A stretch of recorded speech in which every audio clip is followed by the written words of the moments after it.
I'm honored to be with you today. I'm delighted, and of course, I want to start by adding my voice to many voices today that we'll be hearing throughout the day, saying that we're all, and across our communities, sick and enraged at what happened in Pittsburgh yesterday, and that it reminds us that the evil ideology of anti-Semitism is always present, and all of us, particularly those of us that are blessed with positions of leadership, are expected. We have the opportunity, in fact, we have the great blessing of being vigilant and fearless in fighting this evil ideology, exposing it and eradicating it in our time if possible. Now, Roger Hertog asked me to do this conference, the Jewish Leadership Conference, and I said, of course, because in truth, I would do anything for Roger Hertog. If Roger asked me to paint his house, I would say yes. But I was a little bit surprised, and the reason I was a little surprised is because I'm an observant Roman Catholic. I'm not Jewish, so what do I have to say at the Jewish Leadership Conference? Well, he explained a little bit that it was important that we have an understanding of our unity, particularly in times like these. But I reflected a little bit on the fact that it is true that philosophically, Jews and Catholics in America are birds of a feather. I'm the president of the American Enterprise Institute, a think tank that's been around for 80 years. When I first, 10 years ago, was contemplating becoming the president of the institution, the man who later went on to become the chairman of the board, Tully Friedman, the great private equity pioneer, he was interviewing me. And I didn't know him very well. Now he's one of my closest friends. And Tully Friedman, he said, well, you have to understand that the American Enterprise Institute, at the vanguard of the conservative intellectual movement, is basically just two groups. And I said, what are the two groups? And he said, Jews and Catholics. So he said, so which are you? I can't tell by looking.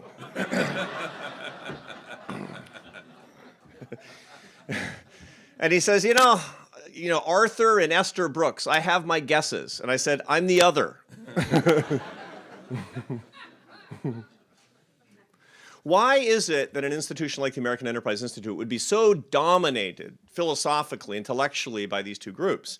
And the answer is because in the United States, for many years, for more than 100 years now, intellectually these two groups have banded together. And it's largely because of two origins, two philosophical origins. One is the identity origin of virtually 100% of Jews and Catholics in the United States together. What do we have in common? Here's what it is. We descend from ambitious riffraff, and we're proud of it. This is unlike any other nation in the world. Look, there are 200 individual stories in this room. Everybody came from a different place, from a different village, from different family origins, but when you look back 2 or 3 generations, somebody was scratching their way to this country and then trying to scratch their way to the point where you could be here today talking about ideas. That is a noble identity. That's an important identity.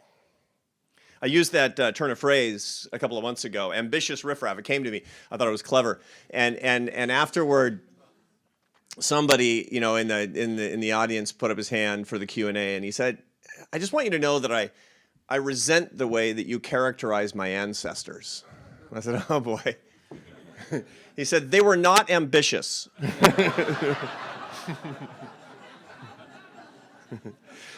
So this is the first thing. This is a prototypically American thing, to be descended from the outsider, and to feel it, and to be proud of it. And that leads to the second idea that we have in common philosophically as Jews and Catholics in America, particularly those in the conservative movement, which is a special care and concern for the outsider, because this is what Tully Friedman went on to tell me in my interview for president of the American Enterprise Institute. He wanted to say, you have to understand that we're a community largely dedicated to instantiating the message of Exodus 22:21. None of you have to look it up. You remember it. Do not oppress a stranger, for remember that you too were a stranger in the land of Egypt. How important is that today? It's because it's important every day. And we're charged, we're privileged to remember that sacred scripture because we are the outsider still in our hearts. And we're charged with building a better world so that the outsider has every opportunity to live full human dignity. That's what my institution is dedicated to. That's what this conference is dedicated to. That's what all of you are dedicated to, and that's what brings us together.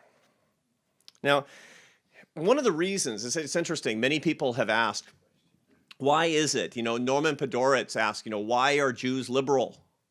Many people in my community have asked, why are Catholics liberal? And there's always these sort of economic understandings. It's when you're an outsider, you have to you band together to get some sort of economic power. And so there's the labor union movement and et cetera, but that's not it. These never hold water. The real answer is because when you descend from the riffraff, you have particular care and love for the riffraff. And it is the political left that has traditionally professed the greatest care for the riffraff. As such, Jews and Catholics are most attracted by political left movements. It's not very complicated, is it? When you're talking to your neighbors and you're talking to your friends and they think you're an oddball because you're on the right, they think, why would you be on the right when on the left they care about people like our grandparents? How many times have you heard it? I hear it every day, over and over again. I'm not just a Catholic, I'm an academic. I'm an oddball, man. You know how it feels. And you know what? I admire that about my progressive brothers and sisters. I admire the fact that they talk openly about people who have less power than we do. The fact that they have an examination of their conscience to say, am I serving those with less power than me?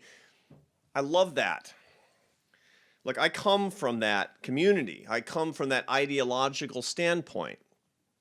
And it is in point of fact that adherence to love and care for my brothers and sisters at the margins that made me a conservative. And that's the story that I want to tell, because I think it is that story that holds the future for the conservative intellectual movement if we want to help people the most, if we want to lift people up and bring them together, which we are called to do. I was raised in a liberal family in Seattle, Washington, which is redundant. My father was a college professor. My mother was an artist. What do you think their politics were?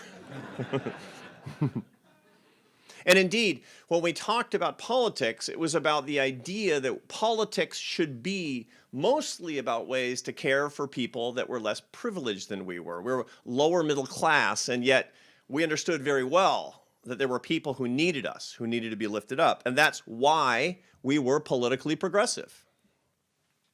I never thought about that very much. I was largely unexamined in my political and policy life, mostly because I didn't do then what I do for a living now. I was a professional musician. When I was 19, I dropped out of college, or, dropped out, kicked out, splitting hairs. And I went on the road as a professional French horn player, which was my dream. And like most classical musicians, people in the arts, just like people in academia, I had very conventional political views.